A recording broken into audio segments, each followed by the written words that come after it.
The Great Gatsby, Chapter 9, Section 4. When I left his office, the sky had turned dark, and I got back to West Egg in a drizzle.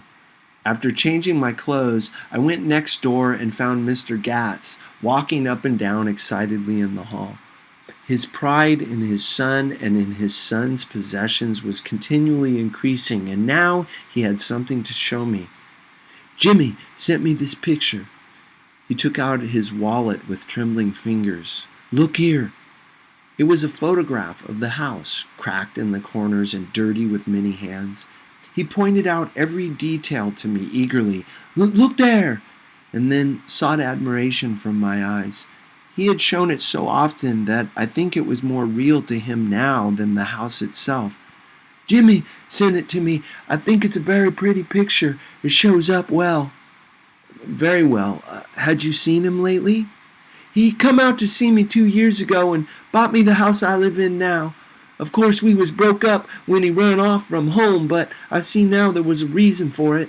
He knew he had a big future in front of him, and ever since he made a success he was very generous with me." He seemed reluctant to put away the picture, held it for another minute, lingeringly before my eyes. Then he returned the wallet and pulled from his pocket a ragged old copy of a book called Hopalong Cassidy. "Look here, this is a book he had when he was a boy. It just shows you." He opened it at the back cover and turned it around for me to see.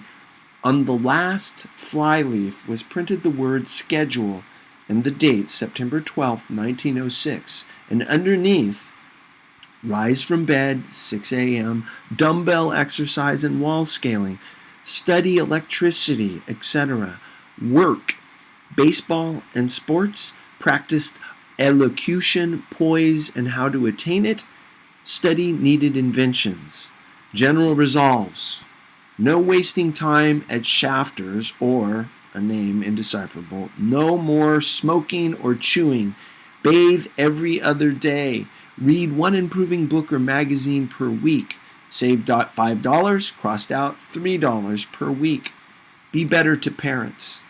"I come across this book by accident," said the old man. "It just shows you, don't it?" "It just shows you?" "Jimmy was bound to get ahead. He always had some resolves like this or something. Do you notice what he's got about improving his mind? He was always great for that.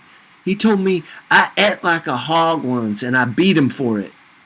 He was reluctant to close the book, reading each item aloud and then looking eagerly at me. I think he rather expected me to copy down the list for my own use. A little before 3, the Lutheran minister arrived from Flushing, and I began to look involuntarily out the windows for other cars. So did Gatsby's father. And as the time passed and the servants came in and stood waiting in the hall, his eyes began to blink anxiously, and he spoke of the rain in the worried, uncertain way. The minister glanced several times at his watch, so I took him aside and asked him to wait for half an hour, but it wasn't any use. Nobody came. About 5 o'clock, our procession of 3 cars reached the cemetery and stopped in a thick drizzle beside the gate. First, a motor hearse, horribly black and wet, then Mr. Gatz and the minister and I in the limousine, and a little later 4 or 5 servants and the postman from West Egg and Gatsby's station wagon, all wet to the skin.